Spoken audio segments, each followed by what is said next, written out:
Salut à tous, on se retrouve pour l'épisode 1922 du Zap Image. On commence aujourd'hui en ce vendredi 26 août avec un anniversaire aujourd'hui, c'est celui de l'ancien joueur du Barça, même du PSG. C'est le jeune Kay Ruiz, il fête aujourd'hui ses 20 ans, donc maintenant nouveau joueur de l'équipe de la JOCR. On va parler maintenant de tout ce qui s'est passé lors de la soirée d'hier et on va parler tout d'abord de l'équipe de Nice qui jouait son barrage retour contre l'équipe de Maccabi Tel Aviv. Donc Nice s'est incliné 1-0 au match aller, Nice s'est imposé 2-0 au match retour, ce qui veut dire que Nice se qualifie pour jouer cette Europa Conference League, enfin les phases de poule. Donc félicitations bien sûr à Nice, donc au bout du suspense parce que ça s'est joué après prolongation, parce qu'au bout des 90 minutes de jeu, Nice gagné le match 1-0 au match allez, il y avait eu 1-0 pour l'équipe de Maccabi Tel Aviv, donc du coup c'était résultat ex aequo et du coup prolongation et c'est Nice qui a inscrit un but en gros en prolongation, ce qui veut dire que Nice s'impose 2-0, donc félicitations à Nice. On peut voir les statistiques de la rencontre hier, donc Nice bien sûr a dominé son adversaire et la même chose lors du match aller, Nice avait également dominé mais Nice avait perdu lors du match aller, donc ils se sont fait peur sur cette double confrontation, mais Nice voilà, c'est bien qualifié pour jouer cette Europa Conference League et c'est bien officiel. Voilà, un nouveau club français engagé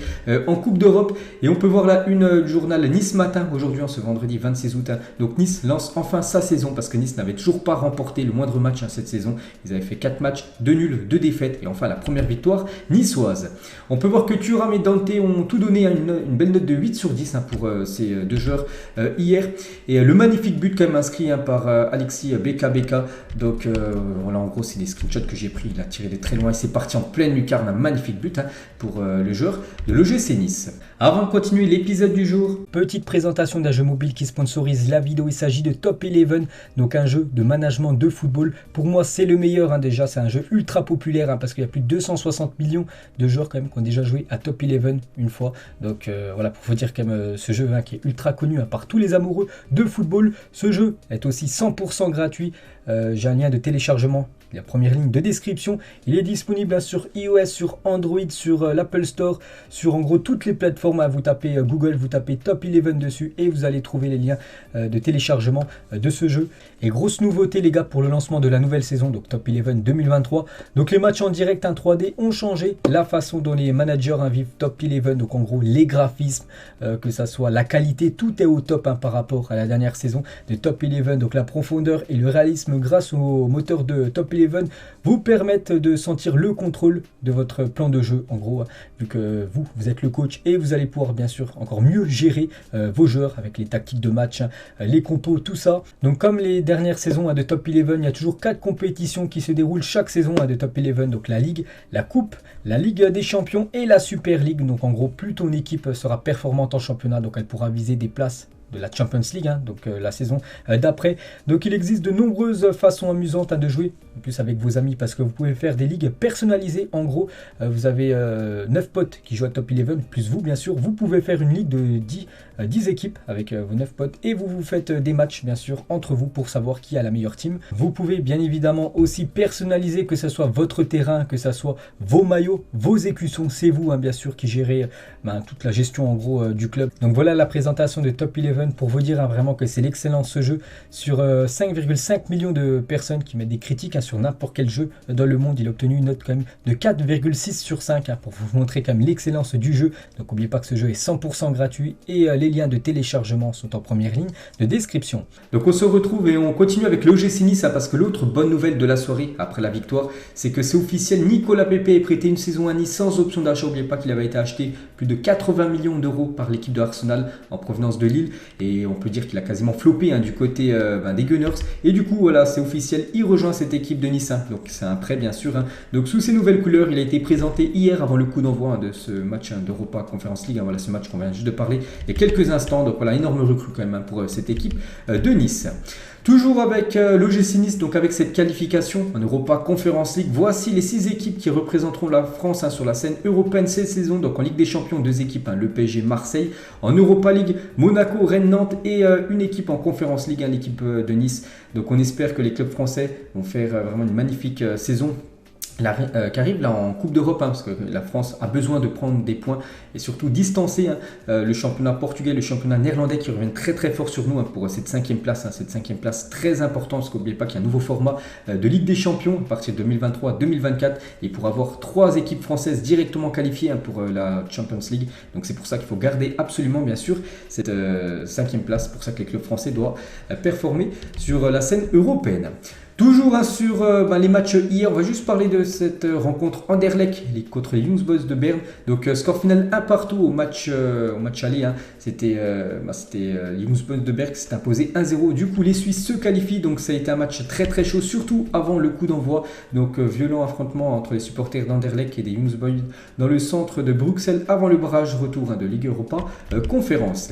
Sinon on peut voir tous les autres résultats parce qu'il y avait beaucoup de matchs, en gros beaucoup de barrages pour se qualifier pour les phases de poule de l'Europa Conference League. Donc je ne vais pas citer bien sûr tous les matchs. Donc voilà en gros tous les résultats bien sûr de cette soirée hier et aussi les résultats pour jouer la future Europa League. Donc on peut voir par exemple que ça passe par exemple pour le Fenerbahçe, ça passe aussi pour pour l'Olympiakos, les gars qui se qualifient également pour les phases de poule de cette Europa League. Et du coup les 32 qualifiés pour jouer cette Europa League. N'oubliez pas qu'il y a 3 équipes françaises, Monaco, Nantes et l'équipe de Rennes. Donc concernant le tirage au sort de l'Europa League et de l'Europa Conference League, donc il a lieu là dans quelques minutes à 13h exactement. Donc on en reparlera demain des futurs adversaires, par exemple de Monaco ou même de l'équipe de Nice. Et concernant la saison dernière, le tirage au sort de l'Europa League, parce que hier la saison dernière il y avait 3 équipes françaises. Il y avait Lyon, n'oubliez pas, ils avaient le Glasgow Rangers, le Sparta Prague et l'équipe de Brøndby, l'équipe de Monaco et le PSV et la Real Sociedad et une équipe Sturm Graz, donc c'était en Autriche, et l'équipe de Marseille. Souvenez-vous, ils avaient le Galatasaray, le Lokomotiv Moscou et l'équipe de la Lazio. Donc on verra bien sûr le tirage cette fois-ci. Donc ça c'était le tirage de la saison dernière. Donc on verra le tirage pour cette nouvelle saison là dans quelques minutes. On va parler de ce tirage. Cette fois-ci, c'est la plus belle compétition, c'est la Ligue des Champions. Et lui, il a été effectué hier. Donc hier soir, j'ai fait une vidéo spéciale. Mais on va revenir bien sûr sur ce tirage au sort de la Champions League pour les phases de poule. Donc il y a beaucoup de choses à dire. On va faire groupe par groupe. Et on commence tout d'abord avec le groupe A composé de l'Ajax, Liverpool, les Glasgow Rangers et l'équipe de Naples. Donc déjà, c'est un énorme groupe. C'est pas pour moi le plus gros groupe, mais le deuxième plus gros groupe, vraiment avec des énormes teams. Et du coup, il y aura des grosses ambiances, parce que du côté de l'Ajax, on sait qu'il y a une magnifique ambiance. La même chose du côté de Liverpool, la même chose du côté de Naples et la même chose du côté du Glasgow Rangers. C'est une magnifique ambiance, donc voilà, il y aura le feu à chaque fois dans tous les stades. Voilà pour bien sûr ce groupe. Donc moi je vois bien sûr Liverpool terminer en tête et je vois aussi Naples accompagner Liverpool en 8e de finale. Pour le groupe B les gars, donc il y a Porto, il y a l'équipe de l'Atlético, il y a l'équipe du Bayer Leverkusen et l'équipe de Bruges. Voilà pour ce groupe, je pense que l'Atlético sortira en tête. Concernant le groupe C, pour moi voilà c'est le gros groupe, le groupe de la mort. Donc déjà avec la petite équipe de Plzen, mais il y a surtout l'Inter Milan, le Barça et le Bayern Munich. Donc voilà, tout est dit bien sûr dans ce groupe, 3 énormes teams, Bayern, Barça et l'équipe de l'Inter. Et on peut voir qu'il y a 14 Ligues des Champions, si on cumule bien sûr les Ligues des Champions remportées par ces 3 clubs, parce que Plzen n'a jamais remporté la Champions League. Donc l'Inter c'est 3 Ligues des Champions remportées, le Barça c'est 5 Ligues des Champions et le Bayern Munich c'est 6 Ligues des Champions remportées, ce qui fait un total de 14 Champions League remportées par ces 3 historiques clubs bien sûr européens.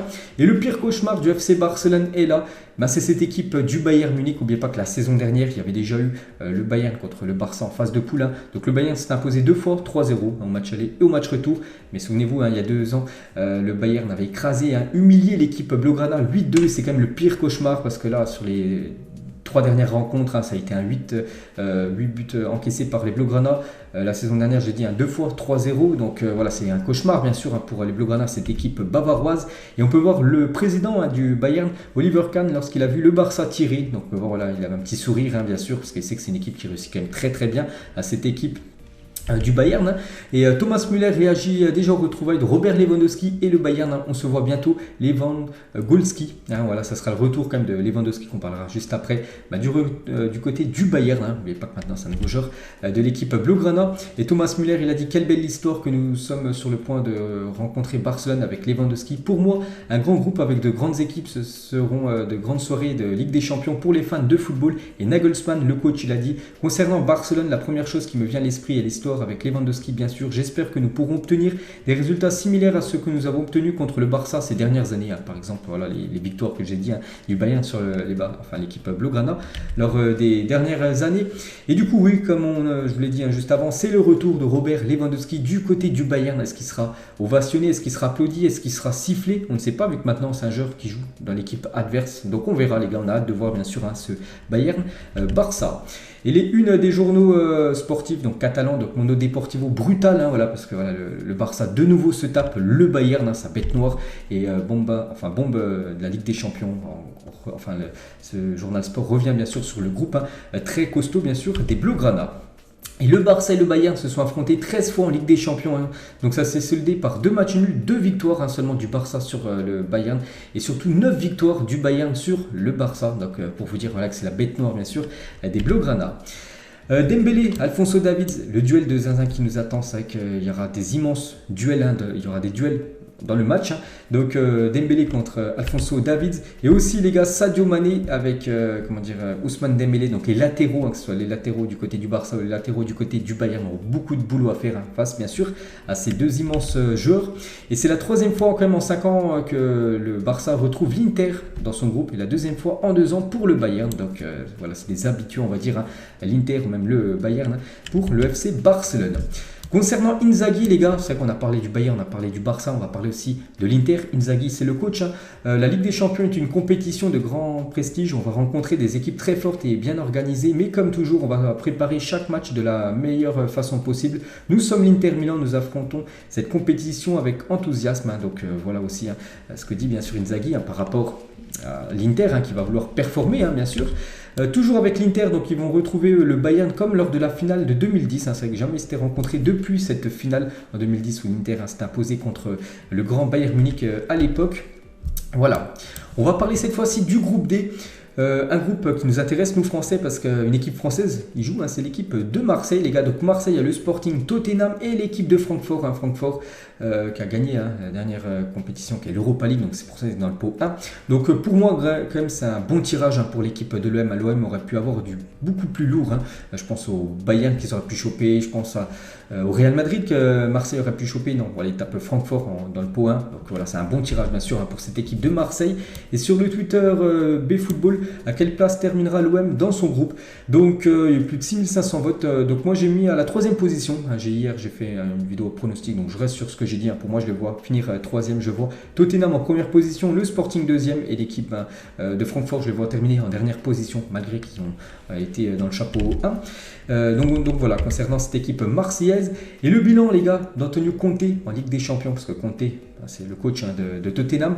Et donc on peut voir voilà, qu'il y a eu les phases de groupe la saison il y a 2 ans, phase de groupe il y a 3 ans, 8e de finale en 2017-2018, phase de groupe et quart de finale. C'est que le bilan d'Antonio Conte en Champions League c'est très moyen. Après Tottenham les gars est quand même le grand favori pour terminer à la première place et du coup se qualifier pour les 8e de finale. Et toujours sur ce groupe, donc des statistiques assez inquiétantes pour le club phocéen, parce que Marseille n'a gagné aucun de ses 8 derniers matchs européens face au club anglais. Il y a quand même Tottenham dans le groupe, et Francfort a gagné 5 de ses 6 derniers matchs européens face au club français. Et voilà, Marseille va jouer contre Francfort. Donc après voilà, c'est seulement des statistiques maintenant. Les statistiques bien sûr peuvent être déjouées. Et Harry Kane et Edmundson au Vélodrome, c'est quand même beau. C'est vrai que c'est 2 grands joueurs de l'équipe de Tottenham. Vu que Tottenham jouera contre Marseille, il y aura un Marseille-Tottenham.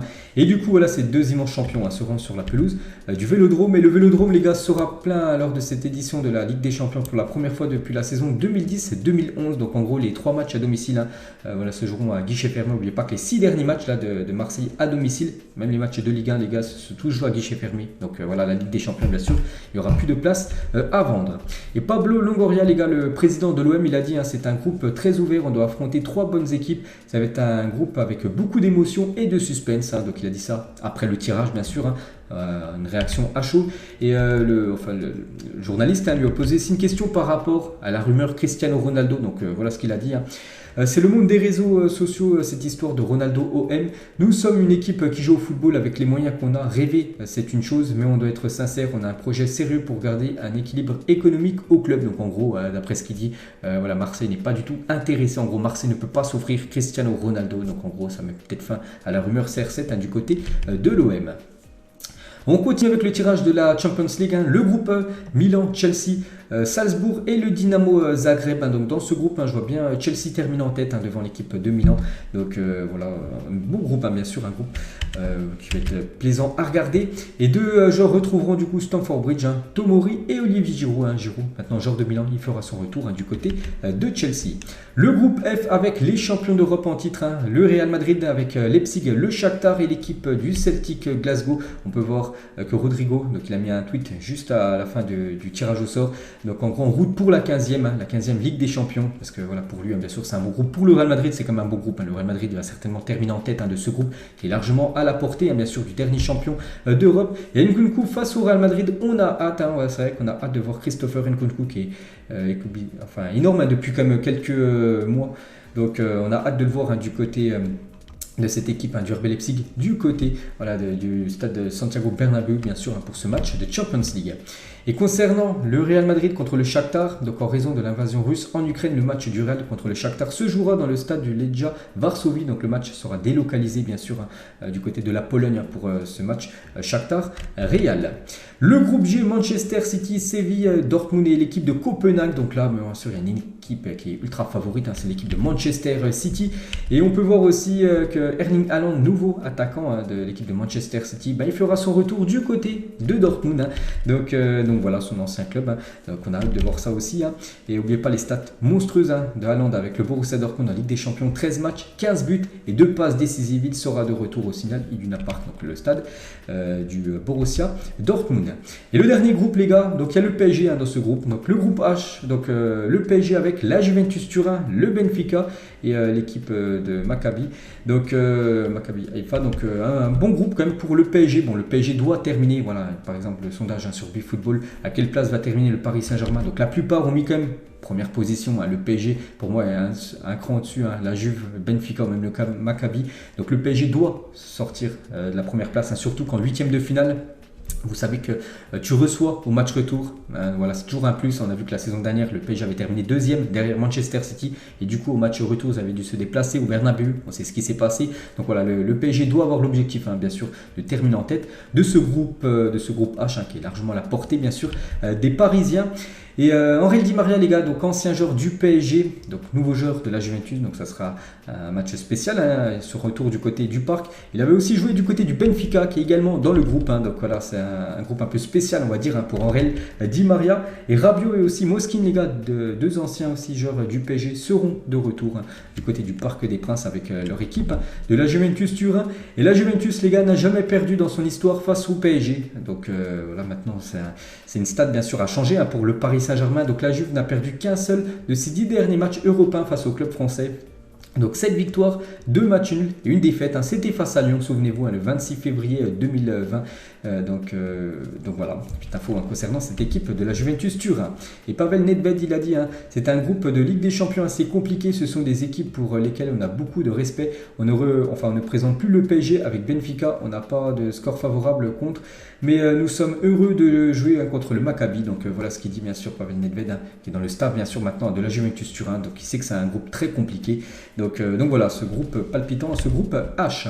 Et concernant le Benfica, les gars, donc le groupe aussi du PSG, donc est vaincu à domicile sur sa pelouse, donc de l'Estadio d'Alouise face au club français. Le PSG sait à quoi s'attendre, hein. C'est que l'équipe du Benfica n'a jamais perdu un match à domicile, hein, contre une équipe française. Donc la dernière fois que le PSG avait joué, hein, du côté du Benfica, bah, c'était une défaite, hein. C'était lors de la saison 2013-2014 et Paris avait perdu à Lisbonne. Et toujours, hein, dans ce groupe, on va parler de Maccabi Haïfa. Donc Omer Adzli, donc un ailier, hein, de cette équipe, hein, a déjà demandé le maillot de Neymar et de Messi en story Instagram avant de supprimer tout simplement, voilà, sa publication. Donc il a mis ça, voilà, est-ce que je pourrais avoir déjà votre maillot Messi et Neymar? Il a supprimé, voilà, cette story Instagram quelques minutes après. Du coup, tous les groupes, hein, voilà, on a parlé de tous les groupes, hein, de A jusqu'au groupe H, hein, donc des énormes groupes. C'est la Champions League, on a hâte, bien sûr, de voir ça. Et le calendrier de la phase de groupe, hein, de la Ligue des Champions, donc première journée, donc en gros ça sera le 7 septembre, après 14 septembre, 5 octobre, 12 octobre, 26 octobre et le 2 novembre, hein. Le tirage au sort des huitièmes, ça sera le 7 novembre, juste avant la Coupe du Monde en gros, parce qu'oubliez pas qu'il y a la Coupe du Monde en plein milieu, de la saison. Et l'UEFA a annoncé que le calendrier des matchs de la Ligue des Champions sera publié demain, parce qu'on connaît déjà bien sûr les groupes, mais on ne connaît pas pour l'instant, par exemple, la première affiche. Est-ce que ça sera PSG Juventus, est-ce que ça sera Benfica PSG, on ne sait pas, ça sera publié demain, le programme bien sûr de cette future Champions League. On peut voir le ballon qui sera utilisé pour cette saison de Ligue des Champions, voilà, un ballon très beau bien sûr, et on peut voir aussi le ballon qui sera utilisé cette fois-ci pour la Ligue des Champions féminine, donc au lieu du blanc c'est la couleur grise. Et on peut voir sur un bookmaker français en gros les cotes par rapport à l'équipe qui gagnera cette future Champions League. Donc la plus petite cote, c'est l'équipe de Manchester City, une cote à 3,75 pour remporter cette future LDC. Donc le Bayern, une cote à 7,50, Liverpool, une cote à 6,50, le PSG, une cote à 6 pour remporter cette future Ligue des Champions. Marseille, une cote à 151, on peut voir des équipes avec une cote à plus de 1001, par exemple le Shakhtar, l'équipe du Dynamo Zagreb, donc je sais pas, tiens, la Milan, une cote à 67, le Barça, une cote à 19 pour remporter cette future LDC. Tiens, le Real Madrid, dernier champion d'Europe, une cote à 10 pour remporter cette future saison de Champions League. Émission vers mars, donc voilà la une du journal de l'équipe bien sûr qui revient par rapport à ce tirage pour le PSG et aussi pour l'OM. Quelques infos les gars concernant les phases de poule de la Ligue des Champions. Donc voici les meilleurs buteurs de l'histoire des phases de groupe en Ligue des Champions. N'oubliez pas que c'est Léo Messi toujours, celui qui a inscrit le plus de buts en phase de poule dans l'histoire de la LDC. 76 buts devant Cristiano Ronaldo, 73. On peut voir que Benzema était à 56 buts inscrits en phase de groupe de LDC. Donc félicitations à ces trois-là. On peut voir cette fois-ci les clubs ayant inscrit le plus de buts sur une saison en phase de groupe de Ligue des Champions. Et en premier, c'est le PSG lors de la saison 2017-2018 sur les 6 matchs de phase de poule. Ils avaient inscrit 25 buts et c'est un record toujours devant le Bayern 24 ou même Liverpool 23 en 2017-2018. Cette fois-ci, tous les clubs qui ont réussi à remporter 100% de leurs matchs en phase de groupe. On peut voir que le PSG avait fait cet exploit en 94-95, 6 matchs de poule, 6 victoires. Donc là récemment, la saison dernière, il y a eu l'Ajax et Liverpool qui ont réussi le 6 sur 6. Concernant la stat du plus jeune buteur en phase de groupe et le plus vieux buteur, donc en gros le plus jeune joueur à avoir marqué dans un match de phase de groupe, c'est Ansu Fati à 17 ans et 40 jours avec le Barça, et le joueur le plus âgé à avoir marqué en phase de groupe, c'est Totti les gars, 38 ans et 59 jours lors d'un match AS Roma contre Manchester City. Cette fois-ci, toujours avec les stats de la Champions League, seuls 2 joueurs ont marqué à chaque match dans une seule campagne de Ligue des Champions en phase de groupe. Donc Ronaldo en 2017-2018 et Sébastien Haller aussi avait réalisé cet exploit la saison dernière. Chaque match, première journée, 2, 3, 4, 5, 6e journée, il avait marqué au moins un but. Le nouveau attaquant maintenant de cette équipe de Dortmund. Les joueurs ayant inscrit le plus de buts en Ligue des Champions depuis la saison 2017-2018 et c'est Lewandowski les gars, 46 buts en 45 matchs, énorme. Benzema les gars, c'est 35 buts en 47 matchs, donc voilà des stats. Bon, on retrouve toujours Lewandowski, Benzema, Ronaldo, même Messi, même Salah, toujours dans le top 5. Cette fois-ci, les meilleures attaques de la précédente édition, donc c'est le Bayern qui a inscrit 31 buts. Voilà, lors du premier match jusqu'à son élimination en demi-finale retour. Donc Liverpool, deuxième équipe à 30 buts. N'oubliez pas que c'est le Real, champion d'Europe. Ils ont terminé en 3e position des meilleures attaques. Voilà, de la dernière saison de Champions League, le PSG 15 buts, mais bon, le PSG était sorti dès les 8e de finale. Et les meilleurs buteurs de la saison dernière en Ligue des Champions, c'est Benzema, souvenez-vous, donc il a terminé meilleur buteur avec 15 buts, Karim Benzema. Et on va parler de Karim Benzema, parce que lors du tirage au sort, il y avait aussi la cérémonie du trophée The Best. Et c'est Benzema sans surprise qui remporte ce trophée The Best. Félicitations à Karim Benzema, donc en gros, c'est le meilleur joueur UEFA cette saison. Donc simplement mérité, vu ce qu'il a fait la saison dernière. Un petit rappel les gars, la saison de Karim Benzema, donc la National League avec l'équipe de France, la Ligue des Champions, la Liga, la Super Coupe d'Europe, la Super Coupe d'Espagne, meilleur buteur de Ligue des Champions, meilleur buteur de la Liga, meilleur joueur de la Ligue des Champions, meilleur joueur de la Liga et maintenant meilleur joueur en Europe. Et voilà ce qui est le prochain objectif, prochaine récompense sera certainement le Ballon d'Or, bien sûr. Donc il a tout raflé. Il rafle tout actuellement. Karim Benzema, et il succède tout simplement à Jorginho qui avait remporté le trophée The Best la saison dernière. On peut voir que Lewandowski l'avait remporté lui en 2019 et 2020. Répartition des points donc des finalistes, donc on avait le choix entre 3 joueurs, c'était Benzema, De Bruyne et Courtois. On peut voir que Benzema a récolté plus de 523 points, le deuxième Kevin De Bruyne 122 points, il y a plus de 400 points d'écart, c'est la première fois qu'un gagnant du trophée The Best remporte avec autant de points, tout simplement ce trophée. Donc après c'est Thibaut Courtois qui termine à la 3e position, 118 points. On peut voir le reste du top 10. On peut voir par exemple un autre Français à la 8e place, Mbappé 25 points, donc Benzema 523 points. donc voilà, quasiment tout le monde a voté bien sûr pour KB9. Il a mis un petit message sur ses réseaux sociaux, un trophée qui récompense le travail acharné de plusieurs années. Merci à mon club du Real, à mes coéquipiers et au staff qui m'aident à réaliser ces performances. Enfin, merci à ma famille et à tous les fans pour votre important soutien au quotidien. Donc voilà le message en gros de Karim Benzema à la fin de cette cérémonie qu'il a pu mettre sur ses réseaux sociaux. Et c'est vrai que les joueurs du Real Madrid souvent ils gagnent ce trophée The Best. Luka Modric l'avait remporté en 2018 et Cristiano Ronaldo l'avait remporté en 2017 bien sûr, le légendaire portugais. Et seuls 3 joueurs français ont reçu le trophée de joueur UEFA de l'année, donc qui a été créé en 1997. Donc Zidane l'avait remporté aussi, Ribéry, donc Zidane c'était en 2002, Ribéry en 2013 et du coup Benzema maintenant on peut l'ajouter en 2022. Et toujours avec Karim, donc il a été interviewé par la chaîne L'équipe. Donc tu as quelque chose de prévu le 17 octobre, voilà, parce que c'est la cérémonie du Ballon d'Or. Il a dit déjà on va attendre les votes. Le Ballon d'Or depuis tout petit c'est un rêve. Aujourd'hui je suis pas très loin, on verra ce qui se passe. Mais bon voilà, c'est quasiment sûr que ça sera lui bien évidemment le vainqueur du Ballon d'Or dans quelques semaines. Sergio Ramos sur Instagram, félicitations mon frère, c'est très mérité. Voilà ce qu'a mis SR4 bien sûr, ancien coéquipier de Karim Benzema du côté du Real. Donc il a félicité bien sûr Karim pour son trophée. La même chose pour Luka Modric qui avait remporté ce trophée, je l'ai dit en 2018. KB9, félicitations mon ami pour ton titre. Ou même Casemiro, ancien collègue du côté du Real. Pour Casemiro maintenant qui a quitté le club pour rejoindre Manchester United. Tu mérites toutes nos félicitations avec Benzema et Carlo Ancelotti là qu'on va parler dans quelques instants. Et toujours avec Karim, un autre titre qu'il a reçu, donc officiel. Benzema remporte le prix du plus beau but de la saison en Ligue des Champions. Souvenez-vous, c'était ce but lors du match aller contre l'équipe de Chelsea où Vini Junior, je ne sais plus si c'était Vini ou Ferland Mendy qui avait débordé sur le côté, centre, et Benzema, les gars, d'une tête plongeante, il avait trompé Edouard Mendy. Ça a été élu plus beau but de la saison dernière en Champions League. Donc félicitations à Karim. On peut voir le classement du top 10. Donc Benzema, premier plus beau but. Vini Junior, deuxième plus beau but, c'était contre l'équipe du Shakhtar où le Real s'est imposé 5-0. On peut voir Mbappé contre le Real Madrid. Souvenez-vous, le match aller, donc son but a été désigné le 3e plus beau but de cette dernière saison de Ligue des Champions.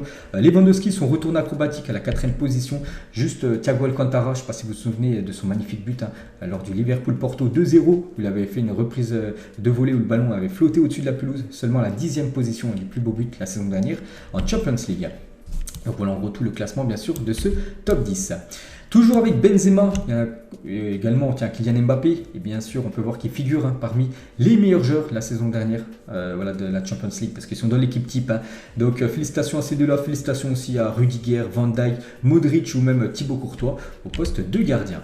Concernant cette fois-ci les coachs, donc on avait le choix entre Ancelotti, Guardiola et Jürgen Klopp. Donc là aussi il n'y avait pas trop de surprises, vu que bien évidemment c'est Ancelotti qui a reçu le prix du meilleur entraîneur la saison dernière de la part de l'UEFA. C'est amplement mérité. Ancelotti a remporté quand même donc la Liga, il a remporté donc la Super Coupe d'Espagne, la Super Coupe d'Europe et bien sûr la Champions League. Donc félicitations à Carlo Ancelotti. Donc voilà une belle photo qui va faire plaisir aux supporters du Real. Ancelotti avec Karim Benzema. Donc le Real Madrid a tout raflé. Un meilleur jeune joueur les gars, c'est Vini Junior. Donc, qui a reçu le trophée mais n'était pas présent lors de cette cérémonie. Hier, Ancelotti l'a dit, je tiens à remercier mes fantastiques joueurs, mon incroyable club et toutes les personnes qui travaillent avec moi. Sans eux, rien de tout cela ne serait arrivé. Je tiens aussi à remercier mon merveilleux président qui m'a donné l'opportunité de revenir ici, parce qu'on n'oublie pas qu'il était sous contrat du côté de Everton. Il avait quitté Everton pour rejoindre le Real Madrid qui lui proposait moins d'argent en salaire. On peut voir que l'histoire tourne très bien bien sûr avec tous ces titres remportés par le coach italien. Et on peut voir les unes aujourd'hui en Espagne, donc la une journal A c'est les meilleurs, Ancelotti, Benzema et Alexia Putellas qu'on va parler juste après.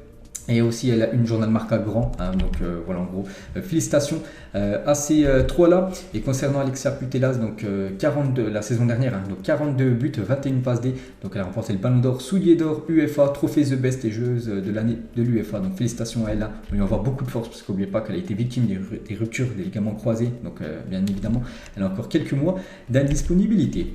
Et on finit les gars cet épisode aujourd'hui, donc on revient sur le tirage au sort de la Ligue des Champions. N'hésitez pas à mettre en commentaire ce que vous pensez par exemple du groupe du PSG. Est-ce que vous voyez le PSG terminer à la première position et est-ce que vous voyez l'équipe de Marseille les gars terminer dans les 2 premières places, synonyme de qualification en 8e. N'hésitez pas à mettre en commentaire voilà ce que vous avez pensé bien sûr de ce tirage pour rejouer cette future Champions League. Donc voilà les gars la fin de cet épisode. Allez moi je vous laisse, bonne journée à vous et à plus tard.